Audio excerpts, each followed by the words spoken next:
כי הורה רגוע זה ילד רגוע.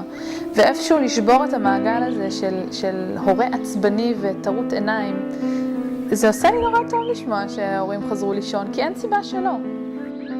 אני מתחילה בדרך כלל את התהליך בשיחה טלפונית, ככה קצת להבין את הסיטואציה. לפעמים יש דברים שאני יכולה לתת 2-3 טיפים בטלפון וההורה יוצא לדרך ובכלל לא צריך תהליך ייעוץ.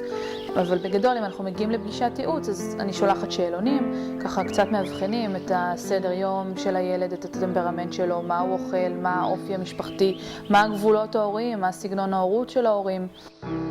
עם הרבה מאוד הכלה, עם הדרגתיות, אנחנו נמצאים איתו בחדר, אנחנו לא משאירים אותו לבכות ויוצאים מהחדר,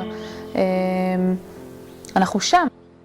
זה מספק מאוד לראות הורים טרוטי עיניים שפתאום מקבלים את הלילות שלהם בחזרה.